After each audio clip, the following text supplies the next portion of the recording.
আসসালামু আলাইকুম ভিউয়ার্স, আপনারা দেখছেন এমজে টেকটন একটা টিউটোরিয়াল। সম্পূর্ণ ভিডিও জুড়ে সাথে আছে আমি জুয়েল। আজকে আপনাদেরকে দেখাবো যে কোনো সফটওয়্যার কীভাবে আপনার ফোন থেকে লুকিয়ে রাখবেন। আমাদের বিভিন্ন ধরনের প্রাইভেট সফটওয়্যার থাকে, যেমন মেসেঞ্জার, হোয়াটসঅ্যাপ, ভাইবার। এগুলো আপনি হয়তো আপনার এখানে বিভিন্ন ধরনের প্রাইভেট মেসেজ থাকে যা আপনি চান না যে আপনার ফোন থেকে এগুলো মানুষ দেখুক। তো সেক্ষেত্রে এগুলো কীভাবে লুকিয়ে রাখবেন।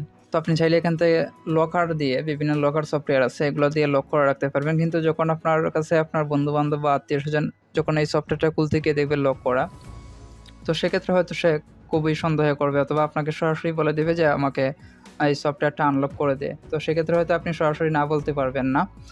তো তার জন্য সবচেয়ে ভালো মাধ্যম হচ্ছে আপনি যখন এই সফটওয়্যারটা হাইড করে রাখবেন, তো সেক্ষেত্রে খুঁজেও পাবেন, আপনাকে বলবে না যে সফটওয়্যারটা আনলক করে দে। এখানে আমি এমন একটা সিস্টেম দেখাবো যে সিস্টেমের মধ্যে আপনি যদি আপনার ফোনের মধ্যে হাইড করে রাখেন, তাহলে কেউই আপনার ফোনে এখানে এই সফটওয়্যারটা খুঁজে পাবে না এবং বলার সুযোগ পাবে না যেটা আনলক করে দে। তো চলুন কথা না বাড়িয়ে মূল ভিডিওতে যাওয়া যাক। তো ভিডিওটি শুরু করার পূর্বে একটি কথা, ভিডিওটি ভালো লাগলে আশা করি ভিডিওটিতে লাইক দেবেন এবং আমার চ্যানেলটি সাবস্ক্রাইব করবেন এবং পরবর্তী ভিডিও পেতে বেল আইকনে ক্লিক করে নোটিফিকেশন অন করে দিবেন। তাহলে চলুন শুরু করা যাক।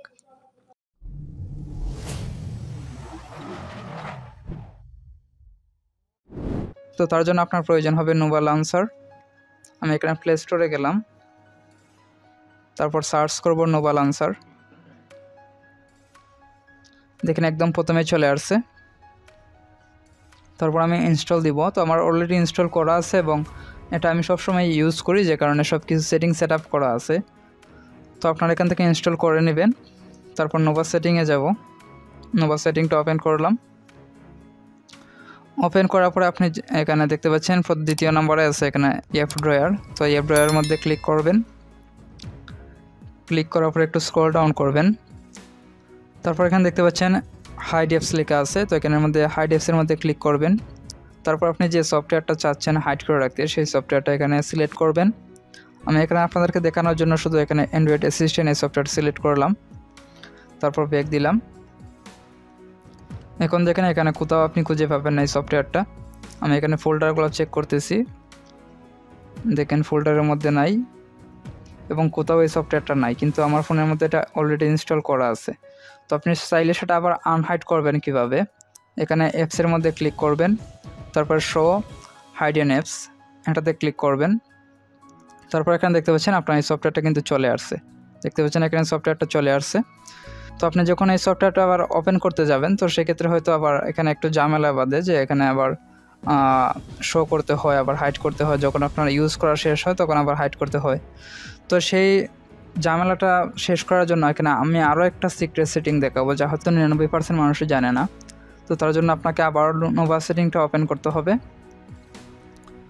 ওপেন করার পরে এখানে দেখতে পাচ্ছেন জেস্টার অ্যান্ড ইনপুট একটা অপশন আছে, এটাতে ক্লিক করতে হবে। তারপর এখানে দেখতে পাচ্ছেন প্রথমে আছে সুইপ আপ। তো এখান থেকে আমি ক্লিক করলাম। তারপর অ্যাপসের মধ্যে যাবেন।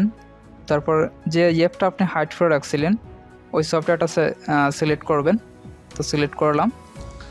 সিলেক্ট করার পর এটা কীভাবে কাজ করে আমি দেখিয়ে দিচ্ছি। এখন যখন আমি আমার হোম স্ক্রিনের মধ্যে নিচের দিক থেকে উপর দিকে টান দেব, তখন দেখেন এই সফটওয়্যারটা ওপেন হয়ে গেছে। তো আপনি যে সফটওয়্যারগুলো আপনি হাইড করে রাখবেন, এই সফটওয়্যারগুলো এখানে সুইফের মধ্যে সেটিং করে রাখতে পারবেন। এখানে দেখেন আরও অনেক ধরনের সুইফ আছে। তারপর আছে হচ্ছে সুইফ ডাউন।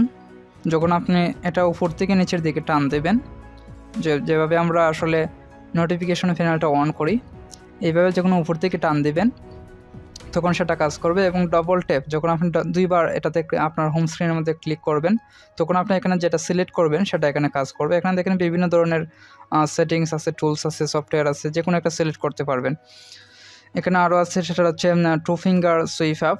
আপনি দুইটা আঙ্গুল দিয়ে যখন উপর থেকে নিচের দিকে টান দেবেন, তখন আমার যে লাইট সফটওয়্যারটা সেটা ওপেন হবে। এবং তারপর সেটা টু ফিঙ্গার সুইপ ডাউন, যখন আমি আবার নিচ থেকে উপর দিকে দুই আঙ্গুল দিয়ে টান দেব, তখন ফেসবুক অ্যাপটা ওপেন হবে। আবার হচ্ছে এখানে ফিন সিন, যখন আপনি এইভাবে টান দিবেন তখন আপনার এই সফটওয়্যারটা ওপেন হবে। আবার যখন আপনি এইভাবে টান দিবেন তখন আপনার মেসেঞ্জারটা ওপেন হবে। তো এগুলো খুবই সিক্রেট সেটিং, যা আশা করি আপনার হয়তো জানা নেই। তো আশা করি বুঝতে পারছেন। পরবর্তী টিউটোরিয়ালে আমন্ত্রণ জানিয়ে আজকের মতো এখানেই বিদায় নিচ্ছি। ভালো থাকবেন, সুস্থ থাকবেন, আল্লাহ হাফেজ।